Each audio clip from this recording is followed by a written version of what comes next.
starting right now on ABC's This Week. Breaking news. Bo is coming home. American POW Bo Bergdahl finally free. His dramatic release. And new controversy. Was it an illegal trade for terrorists? The latest details on how it happened from our team around the globe and the presidential advisor at the center of the swath. Then, Senator Ted Cruz here live. The Tea Party star taking on the president, Hillary Clinton, and his Republican rivals. Shake up. The VA chief quits. What's next in the shocking scandal? Plus, phenomenal woman. What a treat. Our last interview with a legend. From ABC News, This Week with George Stephanopoulos begins now. America's last prisoner of war is heading home. Sergeant Bo Bergdahl landing in Germany this morning, his first full day of freedom after nearly 5 years in captivity.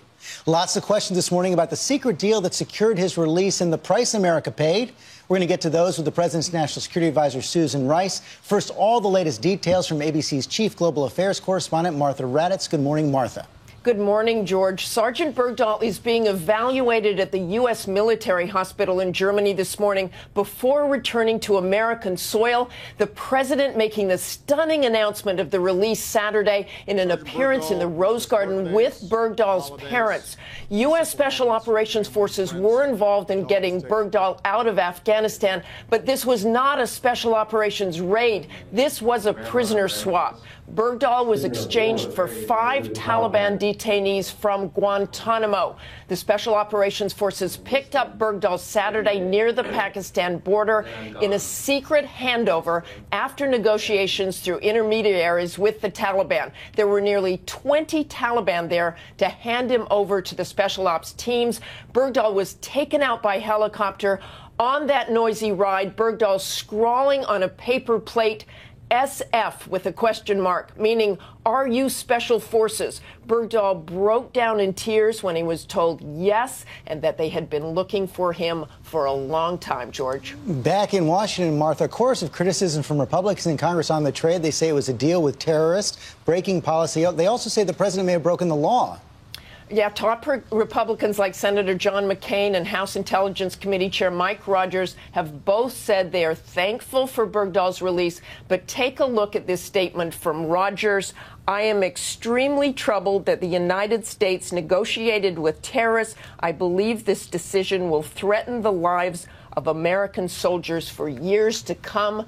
As for the legality, there are allegations by some in Congress the president broke the law by not giving Congress the required 30-day notice that detainees were to be released from Guantanamo. But Chuck Hagel saying this morning Bergdahl's health was in danger. Okay, Martha Raddatz, thanks very much. The debate just getting started in Washington, but in Bo Bergdahl's Idaho hometown, nothing but happiness this morning. They're ready to welcome him home with yellow ribbons and a huge rally. Here's ABC's Neil Karlinski.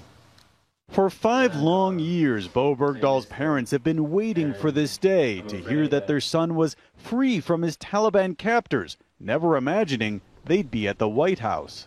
It's wonderful. A good thing. Yes, it's a good day. In their hometown of Haley, Idaho, people were overwhelmed.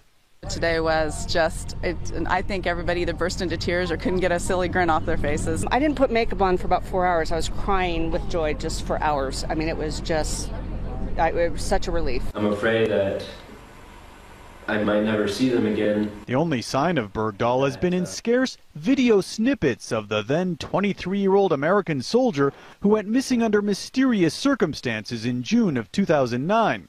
There are reports he may have been off base at the time. Release me, please.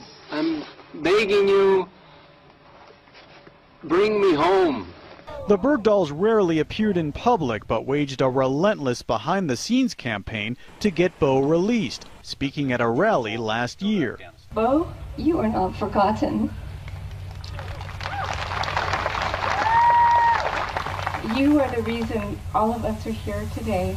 His father vowing not to shave his beard until Bo came home, learning some Pashto, Afghan culture, and speaking directly to the Taliban on a video he posted on YouTube. It's past time for Bo and the others to come home. Today in Haley, Idaho, fresh yellow ribbons replace the ones that have been a reminder for half a decade. The posters demanding his return, now covered by new ones, to welcome Bo Bergdahl home. Later today, we'll hear more from Bergdahl's parents. They're flying home to Idaho this afternoon to address reporters. At that time, we hope to learn more about when they expect to finally be reunited with their son. George? Lots of questions ahead. Thank you, Neil Karlinski.